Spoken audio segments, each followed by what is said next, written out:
Hello everyone and welcome to the Reactive Angular course. I'm Vasco from the Angular University and I will be your instructor for this course. This course is a catalog of commonly used design patterns that every Angular developer should know. The goal of the course is to teach you how to comfortably design and develop Angular applications in reactive style using plain RxJS and nothing more. In this course, you will learn exactly how to use RxJS to design and develop both the service and the view layer of your application.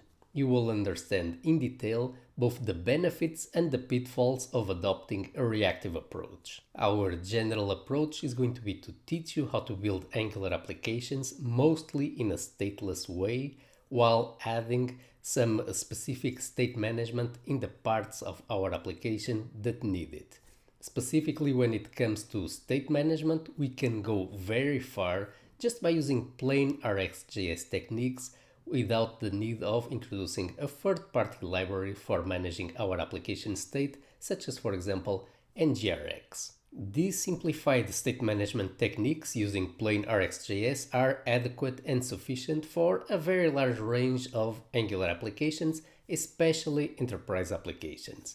And you should consider these techniques that we are about to teach you in this course before adopting a full-blown state management solution. So here is how we are going to structure this course. We are going to start by taking an existing Angular application written in plain imperative style, and we're going to refactor it into reactive style so that we understand the benefits of the reactive approach. Initially, we are going to keep the application completely stateless, but as the application development progresses, we are going to start to need some state management on the client side, both for implementing certain critical features such as managing the user authentication profile, which is something that almost every application has to do, but we will also want to add state management in order to improve a bit the user experience and avoid showing so many loading indicators to the user and avoid calling the backend so many times as we navigate through the multiple pages of the application. As we refactor our application into reactive style, first in a completely stateless way, we are going to learn how to build our service layer in reactive style, and we're going to learn the difference between smart and presentational components. We are going to learn how to build our service layer using a common design pattern known as the stateless observable service, and we're going to learn the importance of the RxJS share replay operator in building services in Angular using the Angular HTTP client. Every time throughout the course that we come across a new RxJS operator, we are going to take a moment to explain it in detail. So this was the first part of our course where we mostly talked about Angular service and view layer design and Angular stateless reactive techniques. Through the rest of the course, which is going to constitute the bulk of the course, we're going to talk about lightweight Angular state management techniques using plain RxJS, and the key ingredient for this set of design patterns is going to be the RxJS behavior subject. So we're going to make sure to take the time to explain how it works in detail. We are going to show how to build a behavior subject store in order to manage the user authentication profile, which is information that we want to load in our frontend only once and make it available to multiple pages of our application.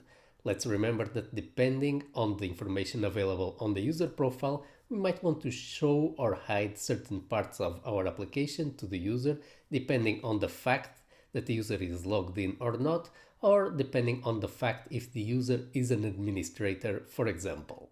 We will also show how this type of service stores can be used to improve a lot the user experience in certain parts of the application. We are going to learn how to build a service store that stores business data, not just technical information such as, for example, the user profile.